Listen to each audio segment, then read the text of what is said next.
Sorry to move on.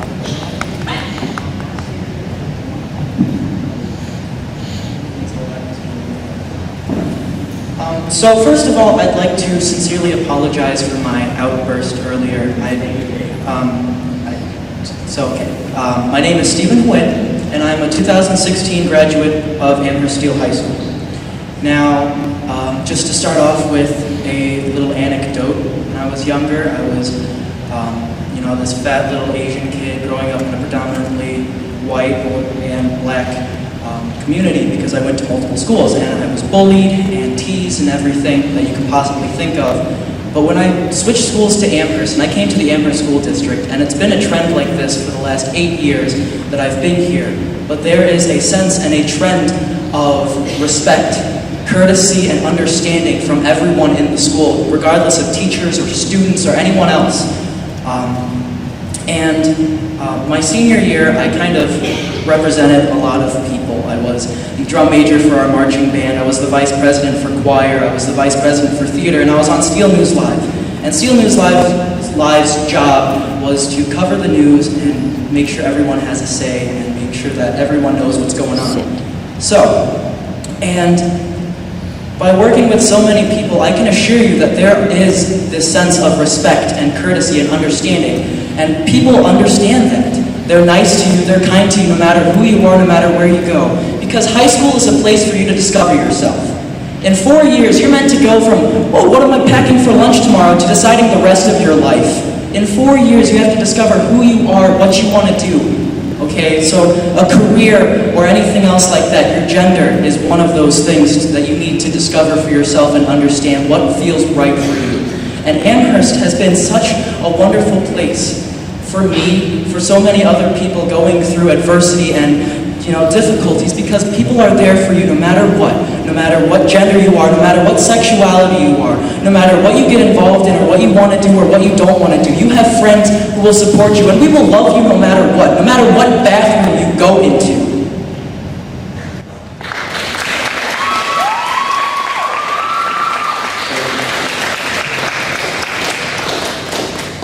Hi, my name is Laura Liascos. I have 2 children. One is a senior 2 years ago. She's in Ohio University right now. She's Margaret Boyd Scholar. She was a high honor roll student throughout her whole school career. My 13-year-old son is going into 8th grade, also a high honor school student. I was very happy when I saw that we were going to have this bathroom policy. It means nothing to me. I don't go to this school. My daughter, it came out to me when she was 16. It is the least interesting thing about her sexual preference. It means nothing to me. It's her business, nobody else's. When she went to the high school prom, her girlfriend wore a tuxedo, and I was worried for a minute how the other kids were going to be.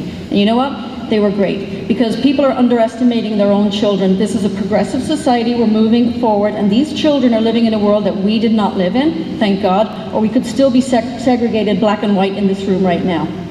My son does not, he says he's straight.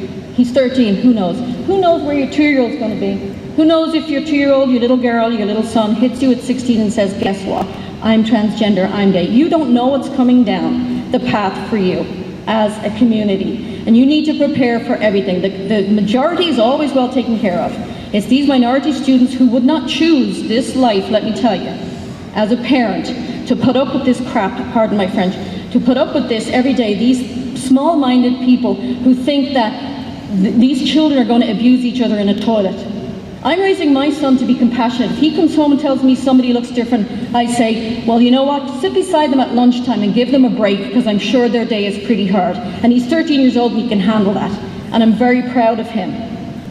And I say, don't underestimate your kids. They're a lot more open-minded than the rest of us. And I'm really happy to be living in Amherst. I think it's a great town. I'm not from America even, and I find this town to be a very nice place to live and raise your kids. Don't underestimate your children, people. You don't know what the future is, so why don't you prepare for it? Thank you.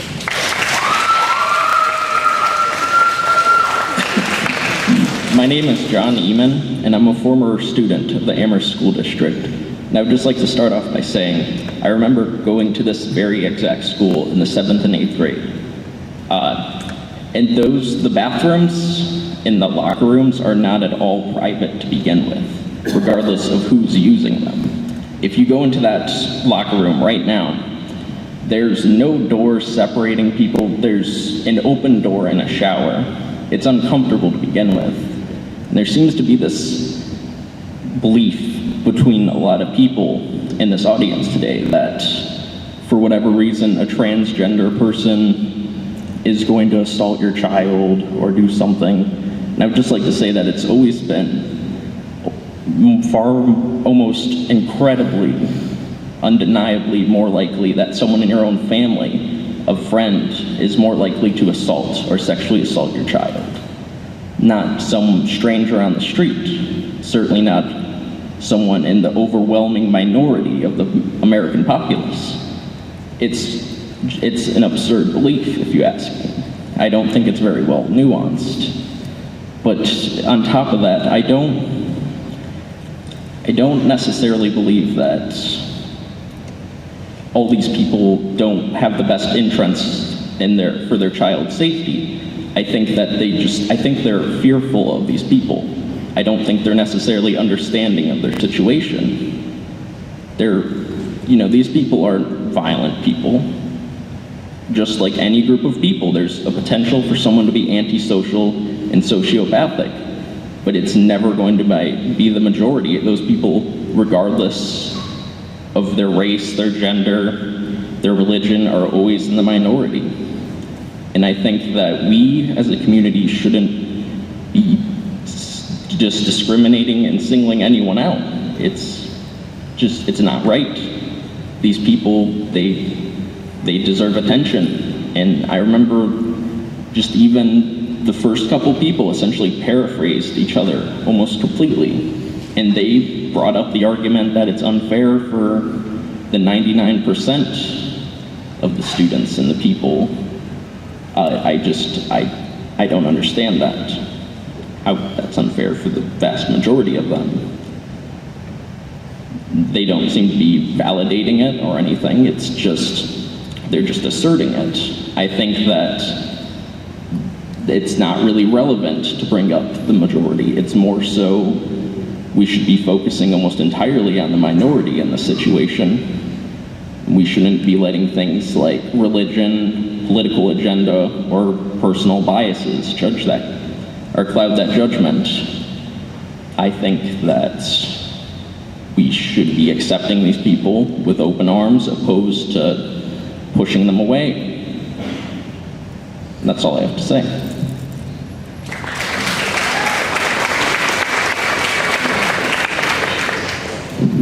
I'm a little taller, I'm gonna raise this up.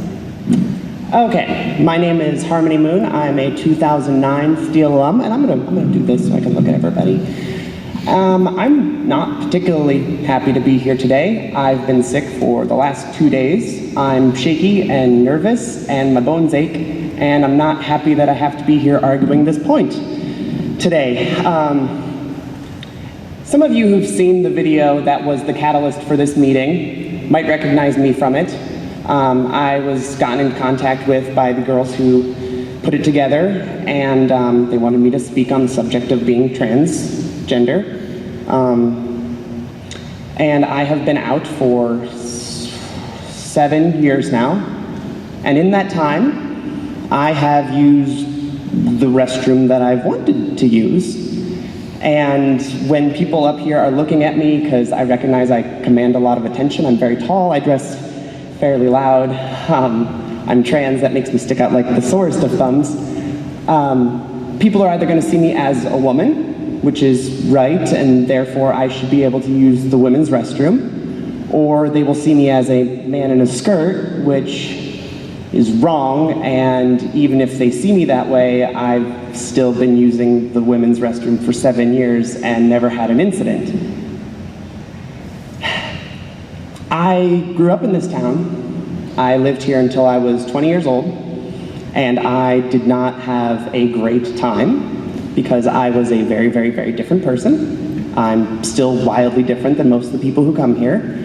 And when I came here to film the story back in January for that news segment, I learned about all of the great things put in effect for trans students. They're able to use their preferred pronouns. It's actually thoroughly encouraged by, the guidance counselors and the teachers. Their preferred names get used. They're all seeing therapists in order to go ahead and make these realities. I don't understand logistics. That's not my thing, per se, but I think that I have significantly more authority to talk on what trans people are like than probably most of you.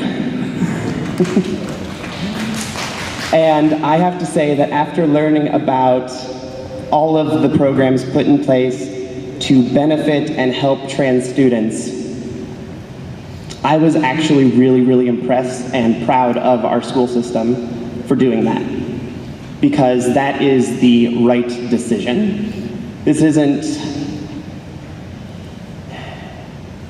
I'm sorry, I'm a little shaky right now. There's a lot of opinions getting thrown around today. A lot of opinions on what is right, what is wrong, what's best for all of our children. Not mine, I don't have children, but everyone else's children. And the cold facts of this situation are that there are no, to my knowledge, if there are any, then it's a wildly low number, incidences of trans people causing any kind of disturbance in any restroom ever. And if there's ever a problem, it's usually because they're forced to go into restrooms that they don't want to be in.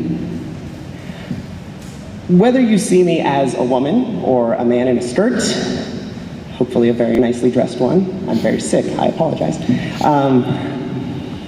At the end of the day, I do not look like the type of person that should be in a men's room. I should not look like the type of person that should be anywhere but the women's room if I have to go to the bathroom, because the compromise being put out here, as I understand it, is that trans students are going to be, I don't want to use the word mandate because that's got different context in this, but are being mandated to use single stall restrooms. And if that makes them most comfortable, that's fine. That should be an option for them. But they should not be forced to use those restrooms, because at the end of the day, that is othering these kids. That is othering these people in the same way that segregation was a problem. And that is not fair, that is not right, especially when there are no incidences that say this would ever be a disturbance. There's a lot of fear-mongering that I think is very, very misplaced from people who do not understand the situation, because I've sat here and gritted my teeth over and over again as people have used the word transgenders, which is like referring to someone as the blacks or the gays, and it's just not, and I don't think in every instance it was meant to be malicious, but it's not good colloquial. And that proves the ignorance, and I mean that in the definition sense of ignorance, that people are speaking on a subject that they do not have the authority to necessarily be speaking on entirely. People wanting what's best for their kids, that's fine. I don't have the authority for that. But as far as transgender issues go, there are a lot of strong opinions being thrown around that are wildly misplaced.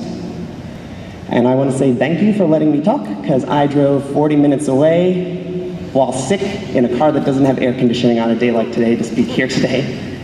So thank you very much. Everyone else may talk now.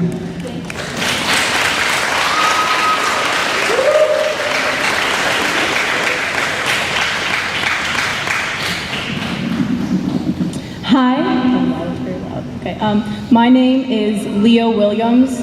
I am a 2015 graduate from Amherst Steel, and I'm honestly just going to be echoing a lot of what Harmony just said. I just came up here to say that, well, first I would like to start with I am aware of the fact that there are people in this room who know me and my family and my parents, and I would greatly appreciate it if you would keep some of the things I said in here, because I am not comfortable letting my parents know that I am not a cis person. I am trans.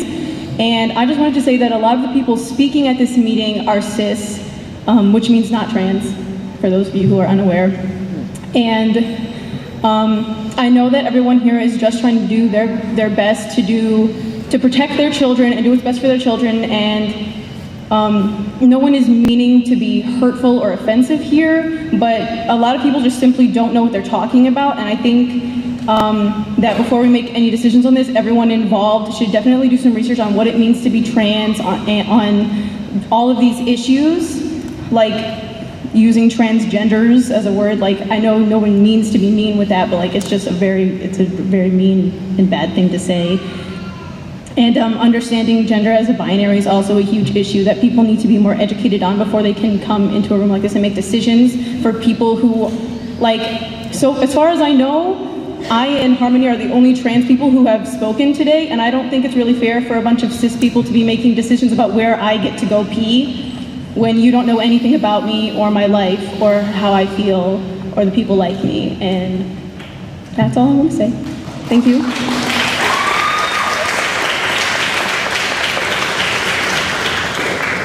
Hi, I apologize. I was not expecting to address the board today, or I would address it differently.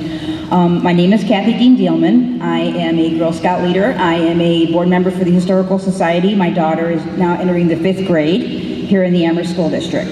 I want to talk about, just for a second, about Sandy Hook Elementary School. The Monday after that happened, I had the hardest time putting my daughter on the bus, because there was a slaughter of first graders, and my daughter was then in 1st grade. And on that next day, the next Monday, I had to put my daughter on the school bus. But you know why? I trusted the Amherst School District with my child's life, and I still do. I trust the teachers, I trust the administrators, I trust Mr. Sayers, I trust all of you with these decisions that you make every day. And I applaud this decision to uphold with the transgender bathroom policy, because it's only fair and it's only right. And just like the other woman said before, it's about protecting the minorities and not the majority. Majority they'll take care of themselves. We always do.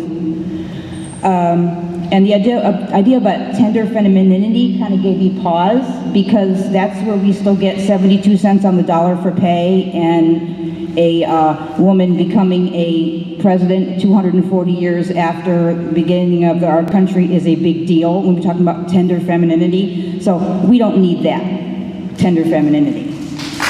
I want my daughter to be strong, make her own decisions, and live in a world that is going to challenge her, because we know it will. Thirdly, education, like you all know, is more than books, which is why we have extracurriculars, which is why we have all of the extra things that we do, because it's not about just math and science and social studies and reading. It's about how to live in the world we live in, how to deal with other people. The best education I ever got was in college, when I had to deal with people who were not like me. Different socioeconomic backgrounds, different races, different religions, different political, everything. And so that's all part of it. And part of that means that you're going to have to learn to live with someone go to school with someone who's transitioning from man to a woman and vice versa. Okay, you can deal. People can deal. I think you guys, I so applaud this, and I really support you. I have no problem with my daughter going to school with a boy who I'm not saying the wrong thing. I have no problem with this at all, because I just think that I know my daughter. She was actually here for a while. She goes, "What's the big deal?" And she's going into the 5th grade. She says, "I just don't understand what the big deal is. Let whoever go to the bathroom, as long as they don't tinkle on the seat, I'm okay." So there you go. And one more thing, I just wanted to say, my husband did pick up my daughter here. There was a group of young people here who were left. My husband saw them when he left, and he says, this is his quote, "When we were walking out, there was a young woman with her friends. She was crying about the things that were being said in here. I stopped and told her that those people are wrong, and that she and her friends are on the right side of history, and eventually things will get better." So if you members of the school board will help that in any way you can, like you're doing, thank you very much. The last two to speak will be standing right here. The line will be done after these two speak. Thank you. All right, my name is Lisa Hughes, and I thank you for your time. We've heard a lot of stuff here today, a lot of dialogue from both sides, people about parents concerned with their children and their safety, and I don't think that anybody is discrediting each other or sides. I feel that any law or policy worth passing is worth discussion, that you can't just push something through. I feel as a parent we were blindsided. I called Mr. Sayers on May 24th after the announcement came out in the News Times, or the Amherst Times. He didn't call me back. He turfed me over to Mr. Coleman, who called me back. I spoke with Mr. Coleman in detail about it, and my concern is what policies are in place to protect all children. It's a safety issue. We have basketball games, we have football games, we have track meets, we have all of these things. What policies do you guys plan to put in place? I don't think that as a parent I'm afraid of what's going to happen to my child in school in the bathroom. I'm afraid of what's going to happen to my child at an extracurricular activity, because let's face it, the world that we live in, there are people who prey upon victims and prey upon the innocent. And it opens up a floodgate for those types of people to come in. I don't think that a transgender will harm my child. That isn't my concern. My concern is for the people that will take advantage of the policy or lack thereof that you guys have not put into place. You're opening up a floodgate to litigation, lawsuits, abuse, and any other thing that somebody may or may not want to do to a victim. And I feel as parents, we should have been, you guys call our homes, you leave numerous messages when there's a levy to be passed, if there's funds that the school needs. I get those messages, but I didn't get any prior notice at all until that article came out that Mr. Sayers put into the newspaper. And I feel that that's unfair. And we're just asking you guys to take into consideration, listen to everybody's side, and use the democratic policies that we have to make your decision. Don't be one-sided well, we're going to be politically correct, so we're going to go this way. No, you listen to all parties. You listen to everybody that has an opinion, a concern, a voice. Just like the lady before me just said, well, the majority will fend for themselves. We always do. You know what? My daughter's in the majority. She should not have to defend herself against a grown person who may want to inflict harm on her because they're taking advantage of the lack of policy that you guys didn't put in place. So do your due diligence and ask the people. Put it out there for the parents, the taxpayers of your community, of our community, to vote upon. Then it's fair because people came out and they voted their voice. Thank you.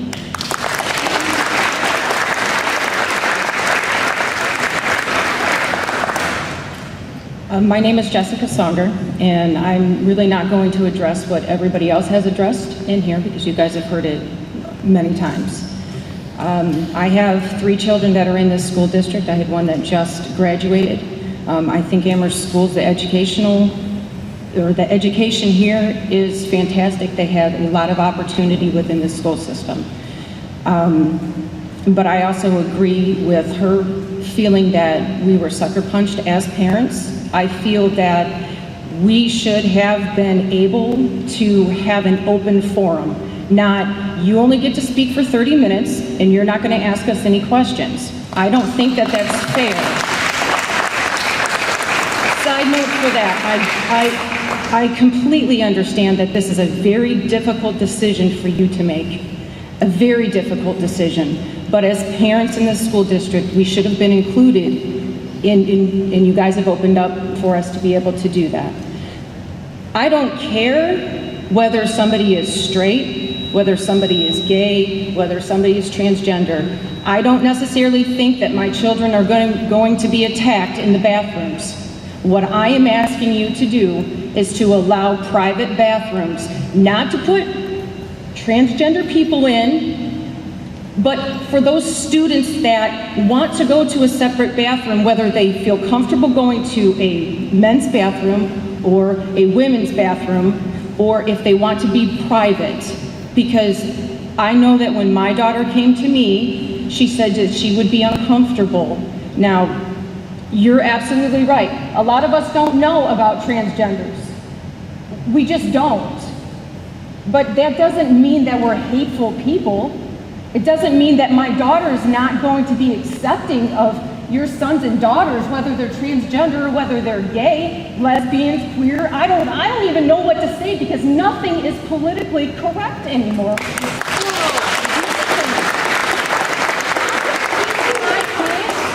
To love. I'm going to teach them to love and respect your children because that's the parent that I am. And I'm assuming that would be the parent that you would be too. And I'm proud of you for coming up here because you're basically the only one. You know what I mean? You're the only one that basically came out here. And I'm proud of you for doing that. And I'm not saying, like I said, I am not saying have a bathroom for specifically transgenders because I believe, just like you guys have said, I believe it was in the article, that Amherst schools are for the safety of the children. All of the children. So we should be looking at all of the children in respect of where they can use the restroom, where they can change their clothes at. Give everybody an option to feel comfortable. Not the majority and not the minority. Thank you.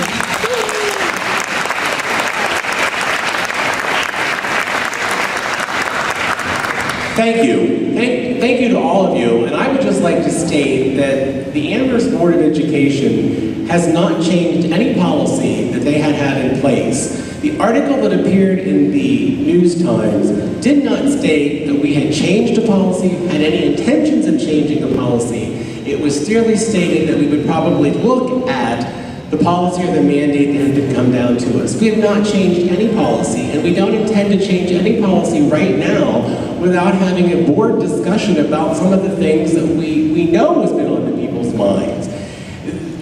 Saying that we would not listen to you is certainly not the case. We've listened to you, we've provided the opportunity, we are always here to listen to you. And I know that some of you think that the video that everyone has, I've heard about, that was a mandated watched video.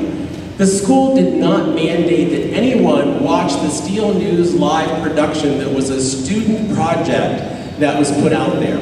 It was not promoted. It was not that. You did not have to watch that. No one was forced to watch that. That strictly was a student project done by Steel News Live, which do projects every single year, which go on to win award-winning Emmys for TV production studios in schools.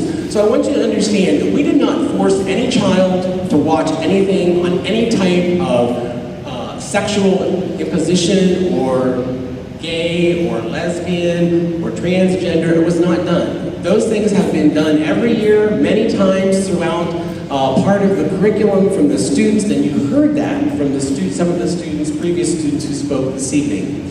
We certainly, as a Board of Education, will take all of the comments that we have heard this evening. We will listen, we've listened to you, we will take them under consideration, and yes, they will probably go to the policy committee and look at that. However, we have done diligent research for the last 3 weeks on this subject matter, from the state, from the federal level, through attorneys, through everyone involved, because there are no policies, there are no precedents whatsoever set right now in the state of Ohio or at any federal level regarding the issues that we're talking about.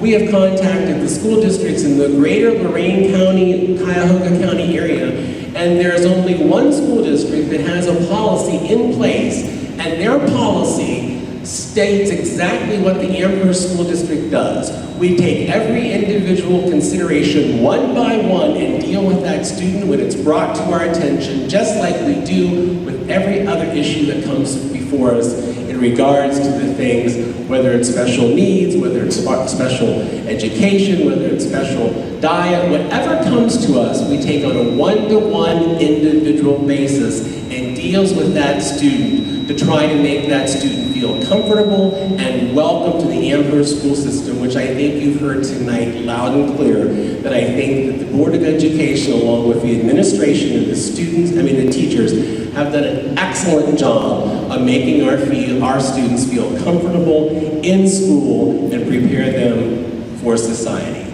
I thank you again for your time and for sharing with us, and as I said, we will keep you posted on anything that we decide or anything that we do going forth from a policy standpoint, but as of tonight, the policy that has been in place, which there is no bathroom or locker room policy, will be what remains in effect going forward. Thank you. At this time, we will move on to the next agenda item, which would be item number 7.